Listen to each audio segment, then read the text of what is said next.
চলে এসেছি আবার আজকে আরো কিছু সেকেন্ড পার্ট শুরু হচ্ছে আমাদের এরর কারেকশন দিয়ে। তো আজকের এরর কারেকশন না আমরা কনজাংশন দিয়ে করব। প্রত্যেকটা কম্পিটিটিভ এক্সামে কনজাংশন থেকে এরর কিন্তু থাকেই থাকে। কনজাংশন এরর মানে জয়েনিং, ঠিক আছে? জয়েনিং এরর যেটা। তো জয়েনিং এরর কিন্তু সবসময় থাকেই থাকে। চলো আজকে ৫ টা জয়েনিং এরর করছি। তো আমি সেন্টেন্সটা বলছি, এখানে দেখতে হবে কোথায় এরর রয়েছে। You must either be regular with your studies and study for longer period before the examination. তো এখানটায় কোথায় এরর আছে? এটা এসেছিল 1997 এ, দেখো সেকশনাল অফিসার অডিট এক্সামে, ঠিক আছে? তো এটাতে কোথায় এরর আছে তুমি আশা করি বুঝতে পারছো, অনেকেই বুঝতে পারছো। ইদারের নিয়ম যারা জানো তারা সবাই বুঝতে পারবে যে ইদারের সাথে কি হয়। ইদারের সাথে সবসময় কিন্তু ইদারের সাথে সবসময় কিন্তু অর হয়। ইদার কখনো অর ছাড়া বসে না। ওকে? তো ইদারের সাথে অর লাগবে।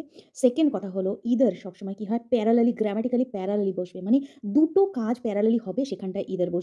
যেমন মনে করো either you are going or you are not going. তুমি যাবে অথবা যাবে না।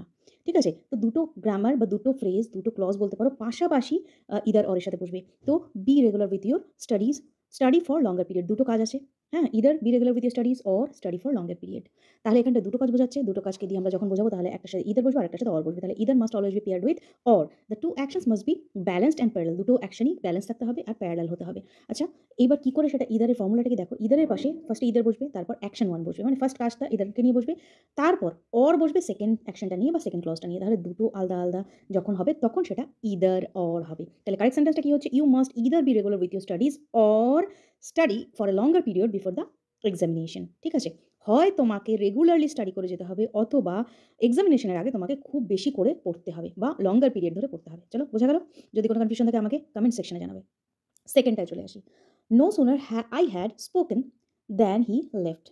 যতক্ষণ আমি কথা বলেছিলাম সে মানে আমিও কথা বলা শেষ করলাম, সে চলে গেল। তো এটা হলো নো সুনার এর বলা আছে। তো এখানে কোথায় ইয়ে আছে, এরর আছে দেখছি। তার আগে এটা এসএসসি সেকশনাল অডিট এক্সাম ছিল। তো এটা ছিল 2001 এর। তো এরর ছিল নো সুনার। আচ্ছা, নো সুনারটার মধ্যে এরর নয়। নো সুনার এর যেটা ইনভেশন সেটা হলো যে নো সুনার এর পরবর্তীতে সবসময় হেল্পিং ভার্বটা বসে। নো সুনার তারপরে কি বসবে? হ্যাড বসবে, তারপর সাবজেক্ট, তারপর V3। যেটা হ্যাডের সবসময় নিয়ম হলো হ্যাড V3 নিয়ে বসবে, তারপর দেন দিয়ে বাকি সেন্টেন্সটা। তাহলে no sooner I had spoken না হয় কি হওয়া উচিত?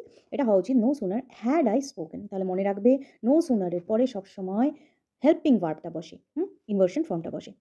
তাহলে এটা কি দাঁড়াচ্ছে? নো সুনার, যেমন আমি আরেকটা এখানটায় দিচ্ছি। যেমন এখানটায় রয়েছে দেখো দুটো এক্সাম্পল রয়েছে। No sooner had they arrive than it started raining.